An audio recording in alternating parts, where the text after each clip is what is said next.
The beginning after the end के एक नए एपिसोड में आप सबका स्वागत है। दोस्तों, इस सीरीज के अब से एक से बढ़कर एक राज आपके सामने आने वाले हैं और आपको ये सब कुछ अगर बहुत ही डिटेल में जानना है तो प्लीज यार सब्सक्राइब करो अगर आप नए हो तो, ताकि ये सब कुछ सबसे पहले और डिटेल में आपको मैं बता सकूं। और हाँ, वीडियो को थोड़ा सा लाइक कर देना, क्योंकि आपके लाइक के वजह से वीडियोस में और व्यूज आएंगे तो फिर मुझे और मोटिवेशन मिलेगा वीडियोस जल्दी बनाने में। एपिसोड के शुरू में एलिनोर की वही टेलीपोर्टेशन गेट को दिखाया जाता है। वहाँ पे हम बहुत से लंबे लाइन को देखते हैं। वहीं पे एक बंदा वो इसी लाइन के बारे में बात कर रहा था कि कितना समय लग सकता है। दूसरा बंदा उसके जवाब में कहता है लगता है तो पूरा दिन जाने वाला है। पर तभी उनके सामने से आर्थर और एक लड़की जो कि एल्फ थी, वो लोग आगे जा रहे थे। ये देख के तभी वो बंदा दौड़ के जाता है और आर्थर को पकड़ते हुए कहता है एक्सक्यूज मी। आर्थर कहता है बोलिए, मैं आपकी क्या मदद कर सकता हूँ। जब वो बंदा देखता है कि ये कोई एल्फ नहीं बल्कि एक ह्यूमन है, वो गुस्से में कहता है हे किड, क्या तुम्हें ये दिखाई नहीं दे रहा है? हम लोग इतने देर से लाइन देके खड़े हुए हैं और तुम ऐसे ही सिटी के अंदर जा रहे हो। वो लड़की समझाने की कोशिश करती है कि ये स्पेशल गेस्ट है, पर फिर भी वो बंदा नहीं मानता। यहाँ तक कि पीछे से दूसरा बंदा वो भी उसे रोकने की कोशिश करता, समझाता, पर वो फिर भी नहीं सुनता और आर्थर को बुरा भला कहने लगता है। आर्थर भी कहता है क्लियरली मैं अगर अंदर जा रहा हूँ इसका मतलब कोई वैलिड रीजन जरूर होगा। पर उसके इस जवाब से वो बंदा और ज्यादा गुस्सा होता है और अपनी फायर पावर एक्टिवेट करता है। आर्थर को एक हाथों से ऊपर उठाता है और कहता है लगता है कि तुम्हें तुम्हारे पेरेंट्स ने कुछ भी नहीं सिखाया। चिंता मत करो बच्चे, मैं तुम्हें सब कुछ सिखा दूंगा और तुम्हें जिंदा यहीं पे जला दूंगा। पर तभी आर्थर गुस्से में कहता है अगर तुम सच में मुझे जिंदा जलाना चाहते हो तो फिर, और तभी वो भी अपनी फायर पावर एक्टिवेट करता है। और उसका फायर पावर वो उस बंदे से कई गुना ज़्यादा पावरफुल था, क्योंकि वो फुल्ली ब्लू कलर में था और हम सबको पता है ब्लू फायर वो कितना ताकतवर है। ये देख के वो बंदा भी पूरी तरह से डर जाता है। आर्थर कहता है अगर तुम्हें सच में मुझे जिंदा जलाना ही है तो तुम्हारी पावर एटलीस्ट इतनी होनी चाहिए। वो बंदा ये सुन के और उसकी पावर्स को देख के डर चुका है। सभी चौंकते हुए उसे देखते हैं। कुछ ही देर बाद सीन शिफ्ट होता है। हम देखते हैं वो दोनों अब एलिनोर के अंदर आ चुके हैं।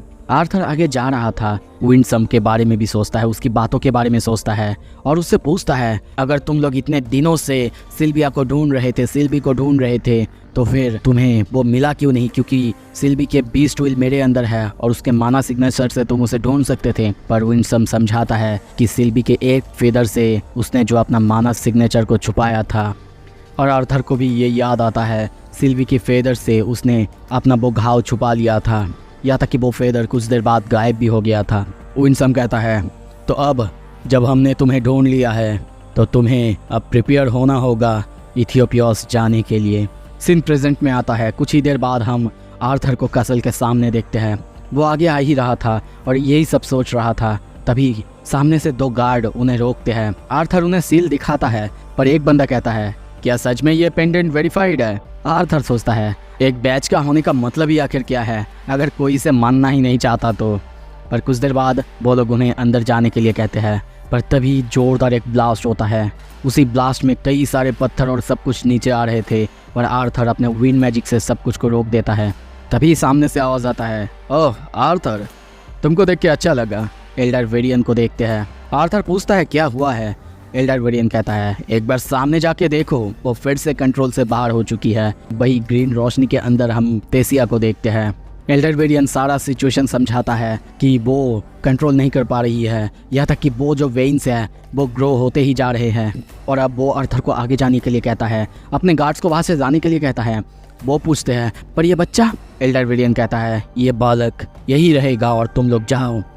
ये ऑर्डर सुन के वो लोग आगे जाने लगते हैं, पर सोचने भी लगते हैं कि ये बच्चा आखिर है कौन। आर्थर और एल्डर वेरियन दोनों तैयार होते हैं तेसिया को रोकने के लिए या फिर उसके इन वेन्स से फाइट करने के लिए। सिल्वी पूछती है पापा क्या मैं कुछ करूं? पर वो उसे पीछे रहने के लिए कहता है और तभी आगे ऊपर जाने लगता है। पर उनमें से कुछ वेन्स उसको चोट भी पहुंचाते हैं। पर यहाँ पे वो जानता है कि वो अपना फायर मैजिक यूज़ नहीं कर सकता और इसी वजह से वो अपनी पहली फेज़ में आता है, यानी एक डेविएंट फेज़। और सामने तेसिया को देखता है। तेसिया के सारे वेन्स उस पर हमला करते, पर वो सब कुछ डॉच करते हुए आगे जा रहा था। अब तेसिया को देख के वो तेसिया को अपने पास सारे वेन्स को बुलाने के लिए कहता है। तेसिया ये सुन के कोशिश करती है, बहुत ही मुश्किल से सारे वेन्स को होल्ड करने की कोशिश कर रही है। तभी बहुत ही मुश्किल से सारे वेन्स को अपने पास रखने की कोशिश करती है। पर कुछ ही देर बाद आर्थर अब उसके पास पहुंच चुका है। हम आर्थर के बालों को पूरी तरह से चेंज होते हुए चारों तरफ से पर्पल कलर की ऑरा को बाहर निकलते हुए देखते हैं। अब आर्थर अपनी पावर चारों तरफ फैलाने लगता है और चारों तरफ एक एक करके हम आई से सब कुछ ढकते हुए देखते हैं। सब कुछ पूरी तरह से सारे वेन्स जो भी थे पूरी तरह से जम जाता है। और कुछ ही देर बाद वो टेस को बचा के नीचे भी लाता है। टेस से पूछता है, टेस तुम ठीक हो ना? टेसिया कहती है, मुझे बहुत नापसंद है ये, बार बार तुम मेरी मदद करने के लिए आ जाते हो। आर्थर कहता है, कोई बात नहीं टेसिया, ये सब कुछ मेरी ही गलती है कि मैंने तुम्हें वो बीस्ट ट्विल दिया। पर वो कहती है, नहीं मेरी गलती है, तुमने तो मुझे बस एक मौका दिया था अपने आप को इम्प्रूव करने का। पर तुम चिंता मत करो आर्ट, मैं बहुत जल्द इम्प्रूव करूंगी और तुम्हारे साथ एक साथ फाइट करूंगी। सीन शिफ्ट होता है, तभी हम देखते हैं विंडसम वो ये सब कुछ देख रहा था और कहता है, इतनी जल्दी मैं तुम्हें सब कुछ नहीं बताऊंगा आर्थर, ये तुम्हारे लिए बहुत बहुत जल्दी हो जाएगा। पर एक दिन तुम्हें जानना होगा, सीखना होगा सब कुछ लेडी सिल्वी के बारे में, स्पेशली उनके लाइनेज के बारे में। आप देखते हैं आर्थर सिल्वी एक दूसरे को देखने लगते हैं। पर तभी वहाँ पे वेरियन आते हैं और कहते हैं, माफ़ करना, मैंने तुम दोनों का मूड ख़राब कर दिया और अभी जाने का समय आ चुका है। हमें नहीं लगता कि हमें यहाँ पे रुकना चाहिए। आर्थर पूछता है, जाना? पर कहाँ? वो कहते हैं, एक ऐसी जगह जो कि ख़राब ना हुआ हो, ब्लास्ट ना हुआ हो। कुछ ही देर बाद हम उन सबको काट करके जंगल के अंदर से कहीं जाते हुए देखते हैं। तेसिया सो रही थी। तभी वेरियन तेसिया के बारे में, उसके अनकंट्रोलेबल बीस्ट व्हील के बारे में आर्थर से बात करने लगता है। यहाँ तक कि ये सुन के आर्थर भी तेसिया की तरफ देखता है। वो भी महसूस करता है कि हाँ, तेसिया की बीस्ट व्हील वो अलग है। यहाँ तक कि फुल्ली इंटीग्रेटेड होने के बावजूद वो फाइट बैक करने की कोशिश कर रहा है। पर तभी जाते जाते वो दोनों बात कर रहे थे, पर तभी एल्डर वेरियन बहुत सीरियस सवाल करता है आर्थर से। क्या पता है आपको? पूछता है, आर्थर माफ़ करना मैं तुमसे ये अभी पूछ रहा हूँ, पर क्या तुम तेसिया को पसंद करते हो? ये सुन के आर्थर पूरी तरह से चौंक जाता है। वो क्या जवाब देगा, क्या बोलेगा? एल्डर वेरियन फिर से पूछता है, मैं फिर से तुमसे पूछ रहा हूँ, क्या तुमने कभी भी किसी दिन तेसिया से शादी करने के बारे में सोचा है? ये सुन के आर्थर चुप हो जाता है। पर कुछ ही देर बाद कहता है, ग्रैम्स माफ़ करना, मैं जानता हूँ कि मैं उसे पसंद करता हूँ, पर शादी ये सब तो काफ़ी बात की बात है। ये मुझे भी नहीं पता कि मैं उसे पसंद तो करता हूँ, पर प्यार, आई होप कि समय मुझे ये जवाब दे देगा। मैं खुद को और इम्प्रूव करूँगा और ताकि मैं आपकी ग्रैंड डॉटर की हाथ मांगने के लायक हो जाऊँ। ये सुन के एल्डर वेरियन खुश होता है। सिल्वी भाई से कहती है, मुझे पता था पापा मम्मा को लाइक करते हैं। आर्थर बापे देख के चौंकता है, पर वेरियन कहता है, चिंता मत करो, टेसिया सो रही है, उसने कुछ भी नहीं सुना। पर इस तरफ टेसिया ने सब कुछ सुन लिया है। वो बस सोने की एक्टिंग कर रही थी और वो अब अपने आप को कंट्रोल नहीं कर पा रही है। पर इस तरफ आर्थर जाते जाते उसे ये भी याद आता है कि उसे एली को कोई एक बॉन्ड देना ही होगा जो कि शक्तिशाली हो और उसे प्रोटेक्ट कर पाए, स्पेशली ऐसे लड़कों से जो कि उसके लायक ही नहीं हो।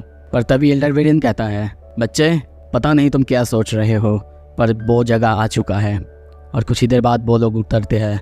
उतरते ही तेसिया खुश होती है क्योंकि उसके सामने उसके मॉम और डैड थे। वो जाके उन्हें हक कर लेती है। अल्डुइन और सब कोई अब आर्थर से भी मिलते हैं और वो लोग तेसिया को बचाने के लिए उसे थैंक यू कहते हैं। वेरियन ब्रैगिंग कर ही रहा था, पर तभी वो रैना के बारे में कहता है कि वो लोग उससे ही मिलने आए हैं। तेसिया कहती है, रैना, ग्रैंडमा रैना को तो हमने कितने दिनों से नहीं देखा, वो आखिर क्या कर रही है? यह सुन के वेरियन थोड़ा सा सीरियस होकर कहता है, रैना वो थोड़ा सा ऑक्युपाइड है। और वो लोग आगे जाने लगते हैं उससे मिलने के लिए। और यहीं पे बातों बातों में आर्थर को पता चलता है कि राइना उसे ही ढूंढ रही थी। यहाँ तक कि राइना ने अपने आप को शिफ्ट कर लिया है किसी किंगडम के ऐसे एक छोर में जहाँ पे उसे कोई ढूंढ ना सके। पर आर्थर को ये समझ नहीं आ रहा था कि वो आखिर उससे बात करना क्यों चाहती है या फिर अपने आप को वो किससे छुपा रही है। वो लोग आगे जा रहे थे। वहीं पे सिल्वी किसी एक छोटे से मानवबिस्ट को आगे जाते हुए देखती है, पर तभी अपने मुंह से एक बीम छोड़ती है जिसकी वजह से वो मानवबिस्ट मर जाता है और वो खाने के लिए उसे ले जाने लगती है। ये देख के अल्डुइन कहता है, वाह तुम्हारा माना बीस्ट कभी कभी मुझे चौंका देता है आर्थर। आर्थर कहता है हाँ मुझे भी। ये दोनों यहाँ पे बात करने लगते हैं। एल्डुइन यहाँ पे उसे थैंक यू कहता है बार बार तेसिया को बचाने के लिए। उससे बात करते हुए उसे ये भी महसूस होता है कि वो कोई 13 ईयर का बालक नहीं बल्कि कोई एडल्ट है, यहाँ तक कि उससे बड़ा है। वो ये उससे कहता भी है। आर्थर कहता है हाँ आपके कम्प्लीमेंट के लिए मुझे काफ़ी अच्छा लगा। पर वो कहता है वैसे यह कोई कम्प्लीमेंट नहीं था। वो टेसिया के बारे में बात करने लगता है, यहाँ तक कि वो आर्थर से ये भी कहता है कि उसी की वजह से काउंसिल फॉर्म हो पाया। आर्थर पूछता है क्या मेरी वजह से? वो कहता है हाँ अगर मैं सच बोलूँ तो पहले मैं इंसानों को या फिर वार के बाद से मैं उन्हें कभी नहीं देख सकता था। यहाँ तक कि वहीं पे मैंने मेरी माँ को भी खोया। कभी मैंने अपने अंदर ये महसूस नहीं किया था कि मैं इंसानों को माफ़ कर पाऊंगा। यहाँ तक कि उन्हीं की वजह से मैं अपनी डॉटर को भी खोने वाला था। पर तब मेरे सामने एक लड़का आया जो कि छोटा सा था, पर उसी ने मेरी बेटी को बचाया था। यहाँ तक कि वो मेरे सामने खड़े होके कॉन्फिडेंटली बोला जैसे कि उसे कोई डर ही ना हो। और तुम्हारे जैसे एक इंसानी बच्चे से लेक्चर पाना मेरे लिए जैसे कि एक वेकअप कॉल था। हाँ आर्थर, वैसे मैं तुम्हें हमारी फैमिली में ज्वाइन कराने से कोई अगेंस्ट नहीं हूँ। पर तभी भाई से क्वीन कहती है हाँ वो एक्ट कूल कर रहा है आर्थर, पर वो तुम्हें देखने के लिए जैसे कि बेपरवाह हो जा रहा था। एल्डुइन कहता है मैरियल। मैरियल कहती है क्या अगर सच में तुम दोनों को प्राइवेटली बात ही करना है तो फिर चुपचाप एक विंड बैरियर कंज्यूर करो ना। ये सुन के भाई पे सभी हंसते हैं, पर तेसिया की हालत सबसे ज़्यादा खराब था। वो प्रेटेंड करने लगती है कि जैसे उसने कुछ भी नहीं सुना है। इस तरफ वो लोग अब बात करते हुए आगे जाते, पर तभी एल्डर वेरियन सबको पूरी तरह से शांत और चुप होने के लिए कहता है। सभी वहीं पे ठहर जाते हैं। वहाँ पे अब पूरी तरह से सन्नाटा था। सिल्वी तभी किसी को देख के गुस्से में चिल्लाने लगती है, और तभी आर्थर के पीछे जो जंगल था वहाँ पे कुछ हिलने लगता है, जो देख के आर्थर अपनी तलवार निकालता है और उसे मारने के लिए आगे बढ़ता है।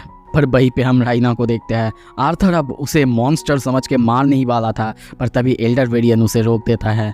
रेनिया वो डर जाती है और आर्थर के ऊपर गुस्सा करने लगती है, पर तभी तेसिया दौड़ते हुए आके रेनिया को हक कर लेती है। ये देख के वो बहुत ज़्यादा खुश होती है। अब देखते हैं वो लोग आगे जा रहे थे, यहाँ तक कि वो आर्थर को भी चिढ़ाने लगती है। वो हैंडसम हो चुका है इस बारे में भी कहती है। आर्थर भी जवाब देता है। बदले में वो कहती है एक बार वेरियन से पूछ के तो देखो मैं कितना ज़्यादा सुंदर थी। सब जैसे कि मेरे लिए पागल थे। यहाँ तक कि क्वीन मैरियल वो भी कहती है हाँ आर्थर वो सच कह रही है। मेरी माँ हमेशा कहा करती थी सभी लड़कियाँ जो भी उनकी एज की थी वो अनट्राइना से जैसे कि जला करते थे। पर तभी वेरियन कहता है वाह क्या मतलब है इसका, वो बस एक एवरेज थी और कुछ नहीं। राइना कहती है वेल ऑफ कोर्स तुम्हें तो ऐसा लगेगा, सिर्फ एक ही लड़की थी जो कि वेरियन की आंखों में सुंदर थी। पर यह कहते ही वो चौंक जाती है। वेरियन की तरफ देखती है और कहती है वेरियन आई एम सॉरी, मैं थोड़ा सा इंसेंसिटिव हो चुका था। आर्थर वेरियन की तरफ देखता है और उनकी फैमिली की तरफ यानी एल्डुइन और मैरियल की तरफ देखते हैं। वो भी चुप हो जाते हैं। वेरियन कहता है मुझे तुम लोगों से सॉरी कहना चाहिए, मुझे भी पता है ये कैसा फील होता है। और अब इस बात को इग्नोर करके सब आगे जाने लगते। आर्थर तभी पूछता, पर तभी मैरियल उसे रोक देती है और उसे कुछ भी पूछने से मना करती है। कुछ ही देर बाद चलते चलते वो लोग एक जगह आ जाते हैं। वहीं पे एक झरना को देखते हैं और कुछ ही देर बाद एक पत्थर पे आके हाथ रख के वो मैजिक का यूज़ करती है और वहीं पे एक गेट अपीयर होता है, जो देख के सभी चौंकते हैं। राइना कहती है कोई भी लाइट को कंज्यूम मत करना, हम लोग अंधेरे में ही चलेंगे। और अब अंधेरे में चलते चलते कुछ ही देर बाद हम देखते हैं लेडी राइना की जगह पे आ जाते हैं। राइना कहती है वेलकम टू माय होम, तुम लोगों से अब बहुत कुछ डिस्कस करना है। तो फिर ये एपिसोड यहाँ पे ख़त्म होता है। अगला एपिसोड जल्दी आएगा, आई होप कि मैं कल लाऊंगा। अगर आप में से कोई अभी भी देख रहा है तो फिर कमेंट ज़रूर करना। और हाँ, आगे की सारी एपिसोड्स में जो फाइट सीन्स और जो फाइट्स आने वाले हैं वो आप लोगों को पागल कर देगा। उसको देखने के लिए सब्सक्राइब करो। Thank you so much, stay tuned.